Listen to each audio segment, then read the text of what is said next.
વિડિયાનું title છે હાલતા ચાલતા સીસીટીવી. હમણાં એક ભાઈ રોડ ઉપર હાલ્યો આવતો હતો હાથમાં ડબલું લઈને. સામેથી એક ભાઈ આવતો હતો, એને પૂછ્યું એ કે ઝાડા મટી ગયા?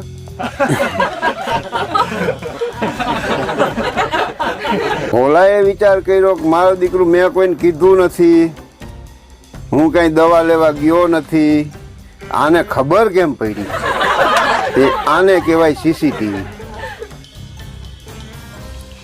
એક જણો વંડીએ ચડતો હતો ને અહીંયાથી કૂતરું કર્યું કે આમાં ભૂકી ભૂકી લગાડું હતી. ચાની હોટલે ગયો ત્યાં ભૂકી લગાડતો, ત્યાં બેનનો ફોન આવ્યો. એ કે ભઈલા દવા લઈ લેજે.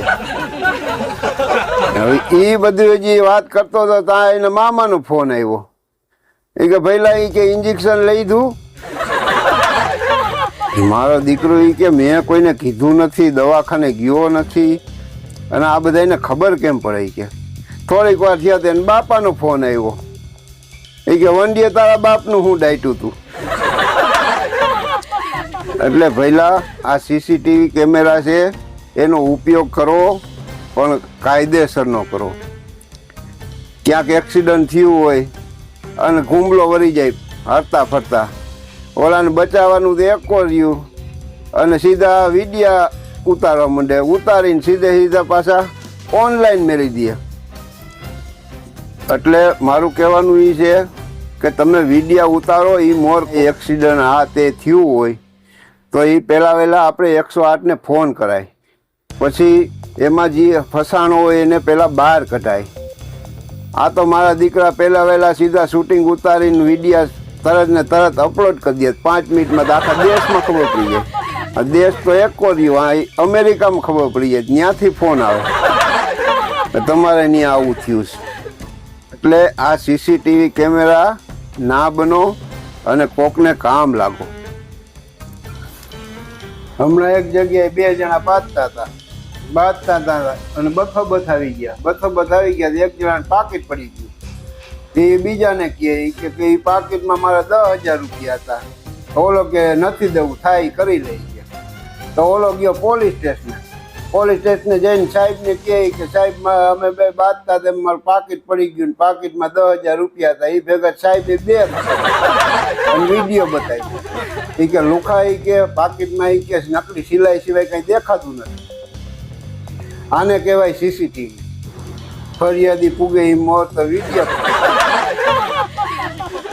હમણાં તો શનિવારી રવિવારી કેટલી જાતની વારી નીકળી છે, અને આખા ઘરે 700 રૂપિયાના લુગડા લઈને પછી પાછા રવિવારે હોટલે જમવા જાય, જમવા જાય ત્યાં વળી પાછા એમ કે વોશરૂમ ક્યાં છે, અહીં કેટલું ગંદુ છે.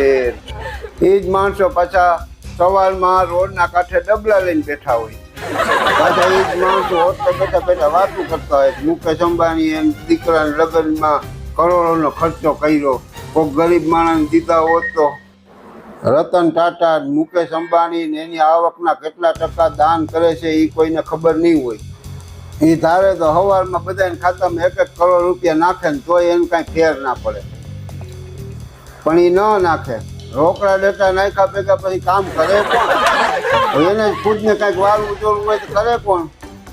ને એ એમ તો તૈયાર હોય, રોકડા પૈસા કોઈને દે નહીં. પછી એ કોકને કે ઘરથી ચા લઈ લેતો તો સામેનો કહે કે ભાઈ એ પોતાના હાથે લઈ લેજો.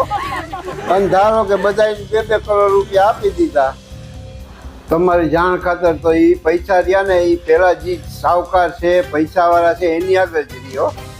અને જેને 2-2 કરોડ આવ્યા છે ને એ તમારે 6 મહિને સાવડે પગાર. પહેલાં તો એ 2-2 લાખવાળા ફોન જ લે, કોપિયા લે, તમારે લુગડા લે, 6 મહિના થાય તો બધું હરખું કરી નાખે. પણ એક હક થઈ જાય, કોઈ 2-2 લાખવાળા ફોન હામાં કાઢે નહીં, કારણ કે બધા અને કોપિયા તો કે બધાને ડેલીએ પડ્યા હોય. પછી વરદી પછી ભલે ને ત્યાં રેકડીઓ પડી હોય. કોકનું ખૂન થઈ ગયું હોય કે ક્યાંક ફટાફટી બોલતી હોય, ગોળીઓ રમઝટ બોલતી હોય, ત્યાં એકય સીસીટીવી કેમેરાવાળા દેખાય નહીં. ત્યાં અંતે દુકાનમાં લગાવેલા કે રોડ ઉપર લગાવેલા સીસીટીવી કેમેરા જ કામ લાગે. ત્યાંથી મારા દીકરા મૂઠ્યું વાળા ચાલુ છે. તે એક પછી નાયત બારાની વાત લઈ લઉં.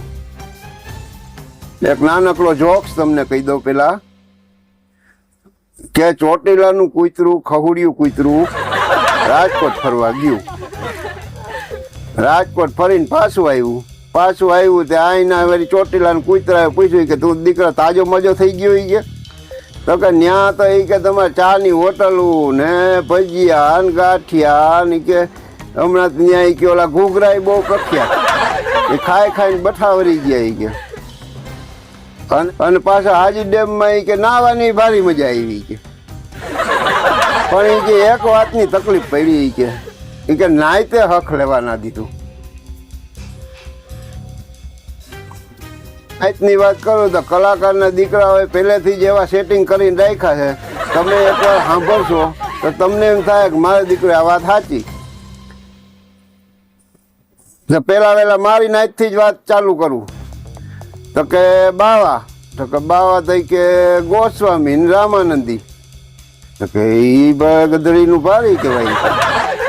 પછી કે પટેલની વાત કરો તો કે કડવા પટેલ ને લેવા પટેલ. પહેલાં આમાં આવી કેટલી જાતું છે એનું લાંબુ લિસ્ટ છે. તમે લાઈક શેર અને સબસ્ક્રાઈબ કરી અને કોમેન્ટમાં લખજો કે કઈ નાયત રહી ગઈ. નવા વિડીયો તમારે સાંભળવા હોય જોવા હોય તો મારી ચેનલને લાઈક શેર ને સબસ્ક્રાઈબ કરજો ભઈલા. રોજ તમને નવું જાણવા મળશે. આભાર.